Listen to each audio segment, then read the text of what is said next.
In our third and final story of the Rolling Stone comes to us from Jameela Jamil. Okay, Jameela Jamil. We've talked about Jameela Jamil before.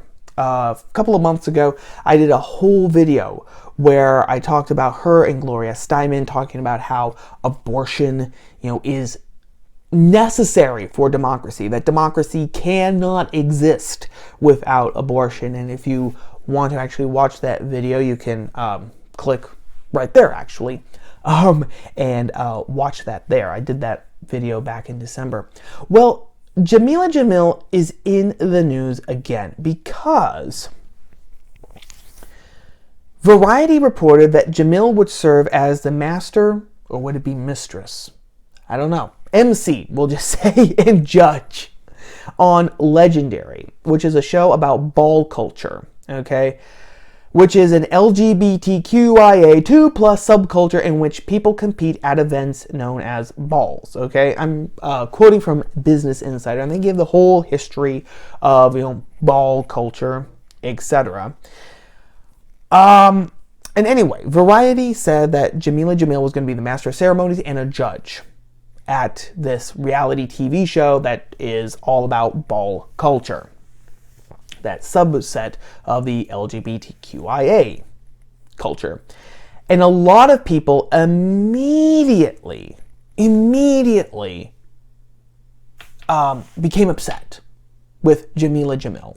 Immediately became upset with them, with Legendary, with HBO, with the whole kit and caboodle of them. So, from Twitter, Trace Lissette said, LOL, I interviewed for this gig. As the mother of a house for nearly a decade, it's kind of kind-blowing when people with no connection to our culture gets the gig.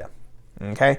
This is not shade towards Jameela. I love all that she stands for. If anything, I question the decision makers. The Call Nerd on Twitter said, last thing I'll say about the Jameela Jamil situation. She took the title of ally, and allies don't take space or opportunities from the community they advocate for. Being queer doesn't equal ballroom. Ball is Black and Latinx, LGBTQ plus culture, and they should get this opportunity. So we see this. It's not just about queer culture anymore. It's Black Latinx queer culture, and they should get someone who reflects that to be the MC and a judge on this, because otherwise you are taking space from people who should be doing this. Shamir Sani, also on Twitter, said, Jameela, I love you to absolute bits. I respect you so much, but this was a bad decision. So many people are profiting from ballroom culture, even though they have nothing to do with it. And if you really want to dismantle white supremacy, this is the antithesis to that cause. Because ballroom isn't just a fun, trendy thing. It's a deep culture rooted in anti-racism and anti-homophobia, transphobia. And I know for a fact that you already know this, but your team should have advised you to find someone from within the ballroom scene to take this role. So, massive pushback against Jameela Jamil for taking this gig. This is where it gets interesting, gang. Hold on to your horses. So, Jamil's response to this wasn't to apologize. It wasn't to back out and say someone from the subculture should really be doing this. What she did instead is she came out as queer. I am not making this up. On Twitter, Jameela Jamil said, Twitter is brutal.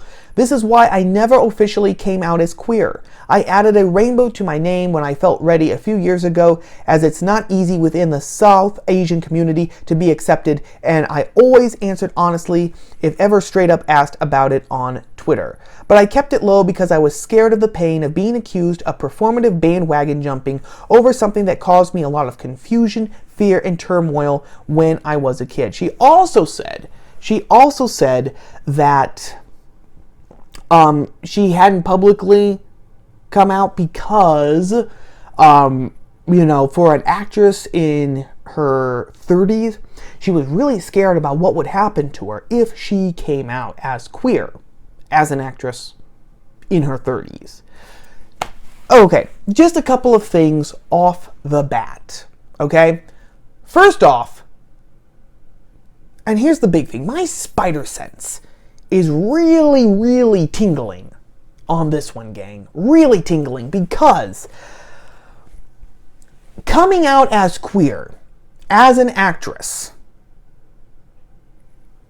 no matter what your age, but coming out as queer, as an actress in Hollywood today, that is the golden path to acceptance. You don't have to be afraid of anything. People will treat you with kid gloves because if they do one thing wrong, if they say the wrong thing, a mob, a veritable mob is going to come after you with pitchforks and torches for homophobia, transphobia, queer bigotry, whatever is on the menu for that day. They are going to come after you, and they will not be satisfied until your head is, metaphorically, on a pike. So that explanation does not hold water. It doesn't hold water. I also question why she decided, to wait this long. Is this job, if she was really afraid of coming out, if she really had all this confusion and angst and fear about all of this, okay,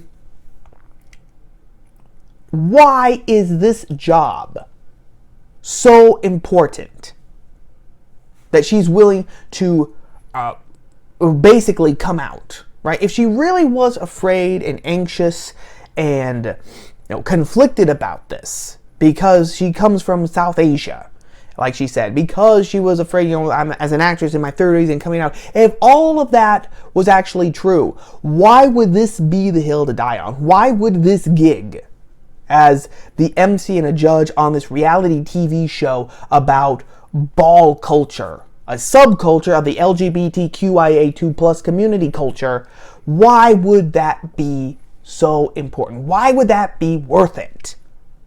So again, it makes me think. And the whole idea, too, where she said that, well, I'm actually queer, okay? She didn't come out as lesbian. She's had a boyfriend for 5 years, okay? She's had the same boyfriend for 5 years, okay? That was very interesting. She didn't come out as a lesbian. She didn't come out as bisexual. She didn't come out as anything like that. She came out as queer. And if you look it up, okay, what does it mean to identify as queer? This is the answer that Google gives us. By definition, queer is an umbrella term for sexual and gender minorities who do not identify as cisgender or heteronormative. To identify as queer generally means to reject traditional gender identities and seek a broader, less conformist, and deliberately ambiguous alternative to the label. Okay? Again, Jameela Jamil, first of all, she's biologically a woman. Second of all, to use the jargon of the day, she presents herself as a woman. Okay? And again, she's had a boyfriend. Several boyfriends, I believe. And the very fact that queer itself, it's a very ambiguous term, if you notice, right? It's very, very ambiguous. Reject traditional gender identity. Seek a broader, less conformist, ambiguous alternative. What does that mean? What does that really mean? It sounds like there's enough wiggle room, for people to actually say, this is what queer means for me. This is what it means for me over here, right? So it can mean different things to different people. The fact that she used that term seems to suggest to me that this was just, it's an example of opportunism, of sheer unadulterated opportunism. She wanted this job for whatever reason. She wanted to keep that job when she started getting the backlash. So to keep the job and to protect herself, to protect her brand, to protect her career. That's where the real fear came from. That's where the real fear came from. As soon as the mob started their backlash against her, then all of a sudden she comes out as queer, like, no, I'm one of you guys. So it's perfectly okay for me to take this. I'm only going to be a judge anyway. I'm not actually doing anything. I'm just the master of ceremonies and one of the judges, right? I don't really have that big of a role. I don't really have that much of a power. She was covering her back. And this, I will harp on it again because I know I've talked about it before here on the channel. This is one of the things that intersectionalism and identity politics opens the door to. Because if you can identify as X, and X will open up this door for you, why wouldn't you identify as X? Okay? Intersectionalism, identity politics opens itself up beautifully for this very abuse. It opens itself up beautifully for this abuse. It just does. Because again, at the same time that meritocracy is being attacked, and if you argue that you deserve something because you worked hard and you're more talented and you're better than these other people, well, that is superiority, most likely white superiority. We can't have that. We can't judge ourselves now by meritocracy. So now everything is being boiled down to identity. You want this sort of a job? Identify as this. You want this sort of a job? Identify as this. We're looking for people who identify as this. Oh, I identify as that. I define it like this. And who is going to be the wiser? Who is going to tell you, no, that's not really the definition of the word, when everything, again, has been left up to the individual. This is the anarchy. This is the, I would almost say circus, that has been opened up before us, but circus makes it seem like it's just a jolly good old time when it's not. Because now, instead of actually improving themselves, people are going to just take the easy way out. They're going to see which way the wind is blowing, and hey, if I want to get a job, if I want to advance my career, if I want to go into this field, it is easier to identify as something over here in the nebula rather than actually working hard and having absolutely no guarantee because, hey, we have our quota for white males for this year. Sorry. So that is, again, that is what this story shows. The abuse and exploitation of identity politics